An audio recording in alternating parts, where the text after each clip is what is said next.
Well, hello, and welcome back to all you juicy ear hustlers to another weekly episode of the Corporate Chronicles, the company you keep. Okay, so before we get into this story, let's go ahead and take care of some of the formalities, shall we? And don't forget to hit the subscribe button so you'll only be a ping away from the next episode. Just a reminder that this podcast was designed for pure entertainment purposes only and is a little over dramatized and somewhat embellished to protect all innocent parties involved, if there are any. These stories may or may not derive from real events that could have occurred to either myself, family, or friends. These episodes could hit home for a lot of people as we've all had to endure some type of dilemma, slander, awkward moments, and even unwanted advances from people you'd least expect within the corporate world. I say all this because I want you to keep in mind that these stories are being told because the corporate world can be the biggest beast of them all. Yet it hides behind this white collar, white glove image from 1,000-yard view. But I'm here to help you remove your rose-colored glasses and give you an upfront look of some salacious, crude, unsolicited, and thought-provoking scenarios. Once you've heard the story as I've told it, it's up to you to decide whether it's based on real events or simply fiction, and how would you handle the same situation if it had happened to you. You will now become the narrator and complete the story as you see fit. So I implore you to sit back, relax, and listen to a tale of tea and teas for your pure entertainment pleasures. Episode 4, The Worker Bee. I've been blessed to have worked for a few large corporations and have come to a realization that the larger the company, the larger the playground for messiness to reside. This is not to say that the companies welcome nor tolerated such behaviors, but we're merely unaware of what lurks just beneath the surface. And if they do dare decide to scratch, they'd be pretty surprised at the kind of dirt left behind under their fingernails. The company that employed me was run like a well-oiled machine, if appearing from the outside. It occupied a pristine multi-level building that sat on a manicured lawn, which seemed like an oasis. This was definitely a beautiful place, and I enjoyed my drive into work. Thinking back, I believe this is how they convinced many people to stay longer and push past their gripes and sour grapes. And it didn't end there. Once inside, you're greeted with state-of-the-art architecture, sizable paintings that line their textured walls, a rec room that will put any membership gym to shame, as well as a huge food court cafeteria. And please, don't get me started on the complimentary juices, coffee, water, and free monthly bagels. I mean, really, to be honest, you spend so much time hanging with your coworkers while enjoying all the amenities that you would sometimes forget it was work. I guess that was the company's mindset to feel as if it wasn't work, so trust and believe the employees read the memo loud and clear. I pride myself as being an honest employee and stay out of trouble, avoid being sucked into the drama, keep my head on a swivel, and heck, I'll even go along with the bureaucratic bullshit to keep the peace. I go to work and do my job and expect to get paid. I'll take advantage of the amenities that the office provides, but never taking more than my fair share because I know that no matter what, someone will always be watching what you do. It's a given. It's the natural law of corporate watchers. Nosiness has no boundaries and it never sleeps. Yet it never fails that someone will always misplace their common sense and treats the workplace like last call at the local bar. I never understood it. I will admit, however, that one of my guilty pleasures is people watching, and I know I'm not alone in this, so please, no judgments. Not to the point that I would call myself a corporate watcher, but if something caught my eye that seemed a little suspect, you bet my radar silent alarm would set off. And if my alarm didn't trigger, I could trust that my partner in investigative crime, Brooklyn, would notify me of any suspicious perps she clocked. It was a partnership that derived from a need for community watch as the civilians were running unhinged at work and we needed to shield our names to protect them from being brought into the manure. The people there were synonymous at throwing others under the bus to get ahead. We worked in different divisions, but would meet up throughout the day as our positions crossed paths out of necessity. She too, like me, was an observer, and because we were so casual when we monitored, people felt at ease to continue with their shenanigans because they perceived to be covered under a blanket of secrecy. We confided in ourselves only and didn't feel the need to share our findings with outsiders. Our mission was self-preservation and not out to dish or snitch on anybody. Besides, we also knew that karma kept a watchful eye as well. On any given day, I would receive a call from Brooklyn to ask about work-related needs. Then, once satisfied, would steer the conversation to idle chit-chat. It broke up the monotony of the day. So when the phone rang and the ID read Brooklyn's desk phone, I picked up and started reading off the information that she would typically need. As I'm reading, I realized that she was trying to grab my attention and that this wasn't a typical call at all. She had asked if there's a woman that was passing by my area wearing a black cardigan with a tan skirt, and this question made me jump into action. I immediately stood up so I could peer above my cubicle, just in time to witness the lady pass by in a hurry as my eyes followed her until she turned the corner and led to the back stairs. Sitting back down with the receiver still glued to my ear, I whispered that she had just passed by and headed to the stairwell and wanted to know why. Brooklyn informed me that she'll fill me in at lunch, but just wanted to show me this woman for later reference. Lunch couldn't come soon enough for me as I walked over to Brooklyn's desk a bit earlier than usual to be debriefed. She was wrapping up a call, then swiftly grabbed her wallet from her purse and popped up from her chair, then led my arm in the direction of the cafeteria. She started rambling on about how she's noticed on a few occasions that the woman in question had been spotted utilizing the restroom in her area, but belongs 2 floors up, and that it'll occur a couple of times throughout the day.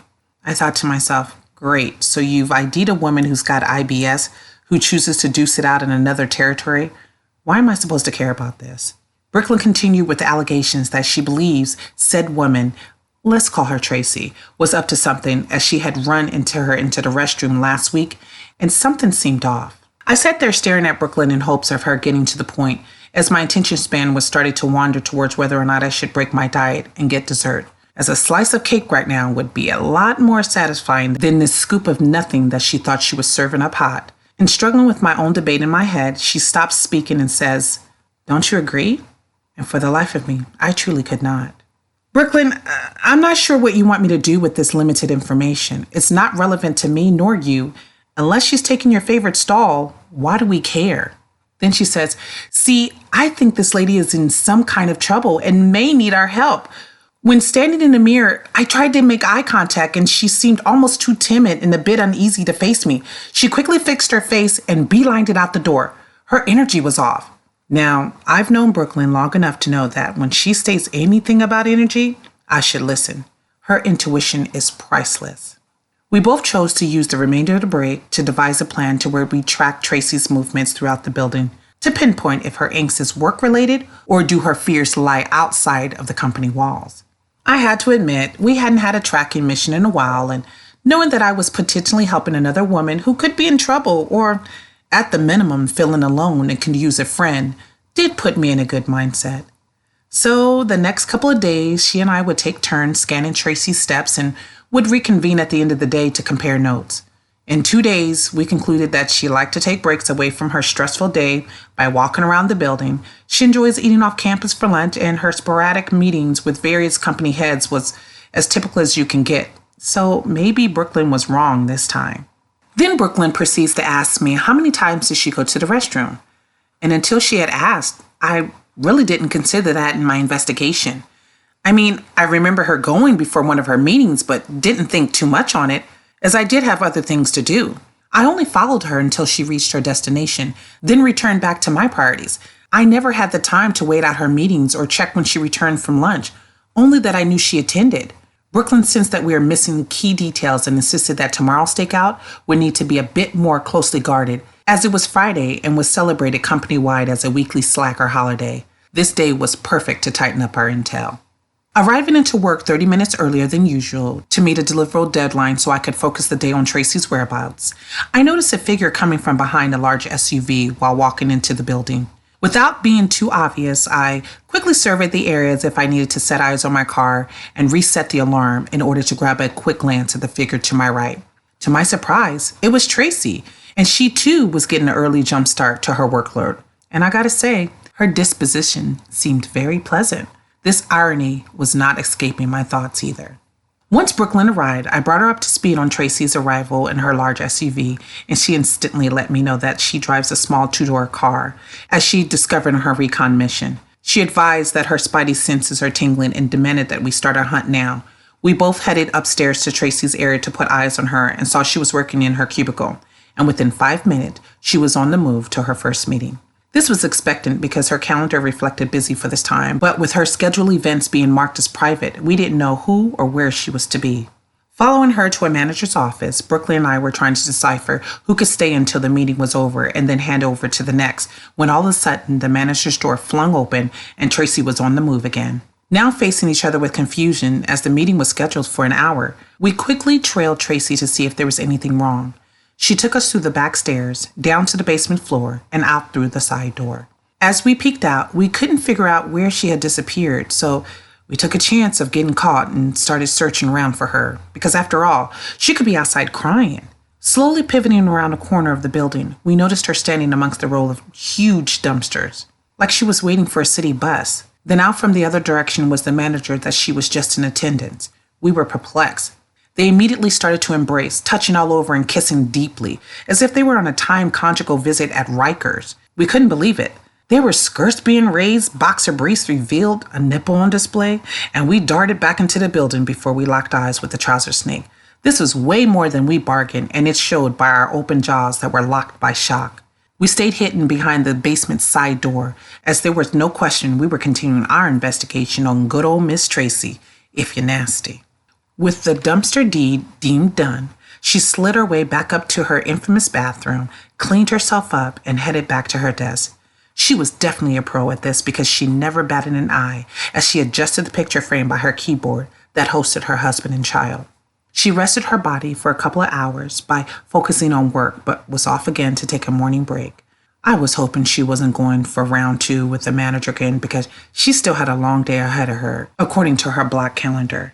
Texting Brooklyn about our moving target, she met up with me and commenced our journey forward to the unknown limits of the parking lot. Watching Tracy scurry through parked cars as if she was looking for a lost diamond ring, she ducked down from view as she reached her final destination. Creeping behind an obstructive SUV, we could see the resting head of a semi-balding dark-haired man on the driver's seat headrest, but Tracy could not be found. This man was merely taking a cat nap in between meetings, and so we decided to keep moving forward to locate Tracy, until we saw her head pop up onto the passenger side.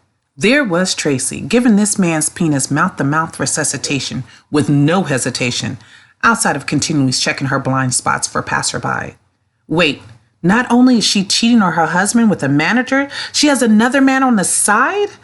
Brooklyn and I were in disbelief and couldn't understand why she would put herself in this position, especially at work. These two men could collide. Just then, we heard them talking, so we peered back into their car and saw her adjusting herself in the mirror as he hands her money by waving it in front of her face. What?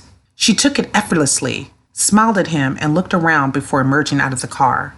Then she repeated her steps by going back to the bathroom, touched up her lipstick, and returned nonchalant to her cubicle. She was dubious and was far removed from timid, as we had thought. We didn't know if we should continue our mission as we had already seen too much and really didn't want to see much more. Heck, we didn't want the info we had, but still felt the need to proceed with the day's event to see if there's more to her than what we've witnessed in the past hours. It was lunchtime and we followed her out to the parking structure, but she didn't get into her car. She met another fellow employee at their car and they took off. Knowing that she liked to leave for lunch, we had brought out snacks with us, walked around the parking area, and talked until she arrived back again. Within 45 minutes later, the two had arrived to what seemed normal. Her hair nor clothes were disheveled and lipstick was intact, so we took that as a sign of them only being co-workers and nothing more. She did, however, perform her usual bathroom routine. It's kind of hard to say. The rest of the day seemed legit as she did attend meetings located in conference rooms or offices with others and actually remained for the entire session. But wait for it. She couldn't leave well enough alone. With taking on real meetings, she needed to reward herself with one more break, which led her down to the first floor lobby. There, she knocked on a security manager's door. They conversed for a minute. He disappeared, leaving her standing there, then returns and they both walk outside. We pressed our faces against the lobby window to witness their interactions until they disappeared behind the building. Upon following them, We started to get a little nervous because we both hoped for the best but could sense the worst. As we approached what seemed like a utility room, the door was slightly ajar. You could hear heavy breathing, subtle moans, and some suggestive movement. Getting closer to glance through the door hinge crack, we saw the security manager's pants wrapped around his ankles, ass out, and gripping Tracy's hips as she was bent over in front of him. They were too engrossed to hear our impending steps as my shoes kept grinding into the minuscule pieces of rocks into the pavement with every other footstep I took. No exchange of money was made to our knowledge, so wasn't sure if this was pro bono work for her and was planning to write this one off on her taxes under charity contributions, because let's face it, she was a giver. Heading back to my cubicle, we both sat in exhaustion from the day's marathon of madness. We had a lot of information in our hands and had never been placed in this kind of situation. Brooklyn started rehashing about how she thought she was helping Tracy find her voice, to only find that she's been sweet-talking her way throughout the company and getting the bag at the same time. She felt a little duped by misreading her signals of deception and thought Tracy needed to be outed for her misbehaving on the company's dime. However, just as quickly as she vocalized Tracy's damnation, she felt like this wasn't her business to tell, as this will affect a lot of people. Then she sunk her head down into her hands, with her elbows being supported by her knees, and said, "What do you think we should do with this information?" Oh, wow. She wanted to pass on the decision-making to me, but she was the one who originally spearheaded this mission. I only wanted a slice of cake. So, now that you've heard the story as I've laid it out to you, that just leaves me with only one question for you. What would you do if you were in my wedges? Until next time, stay diligent.